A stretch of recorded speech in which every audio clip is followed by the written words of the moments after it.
दोस्तों यदि आपका सर्किल में ऐसा कोई क्वेश्चन आ जाए, ये टेजेंट हो या आपकी,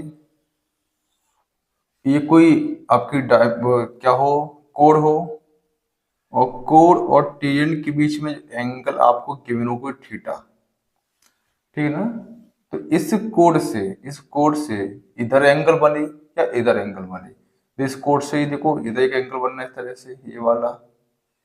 इसी कोड से क्या हो रहा है, एक इधर एंगल बनना है, ये वाला, ठीक है ना। ये दो एंगल पूछिए आपसे, तुम कैसे निकालेंगे, ठीक है ना। तो यार ये थीटा का एंगल है, तो इस कोड की इधर साइड वाला एंगल जो होगा ना, वो इस थीटा के बराबर होगा।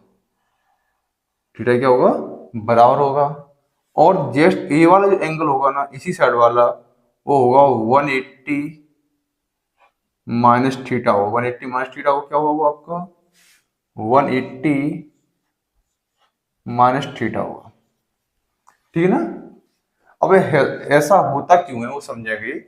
ये पूरा एंगल होता है 90 का, पूरा कितने का होता है, 90 का होता है। अब ध्यान देते हैं, मान लो 60 का है, 60 ले चलते हैं, तो ये पूरा 90 एंगल होता है, तो ये वाला एंगल कितने का होगा, 30 का। ये भी 30 का होगा, फिर एंगल जो छोटा बन गया है ना, मान लिया इसे बड़ा मान ले, चलो इसको बड़ा मानते हैं थोड़ा सा। मान लो एंगल 80 का, कितने का है, 80 का, तो ये एंगल 10 का होगा, ये भी एंगल 10 का होगा, तो ये दोनों रेडियस है, ये रेडियस है, रेडियस बराबर है, तो ये दोनों एंगल बराबर होंगे। तीनों एंगल से 180 होता है, तो ये 10 10 20 हो गया, और 180 पे 20 माइनस कर देंगे तो कितना बचेगा, 180 में 20 माइनस कर देंगे क्या बचेगा, 160। कितना बचेगा, 160।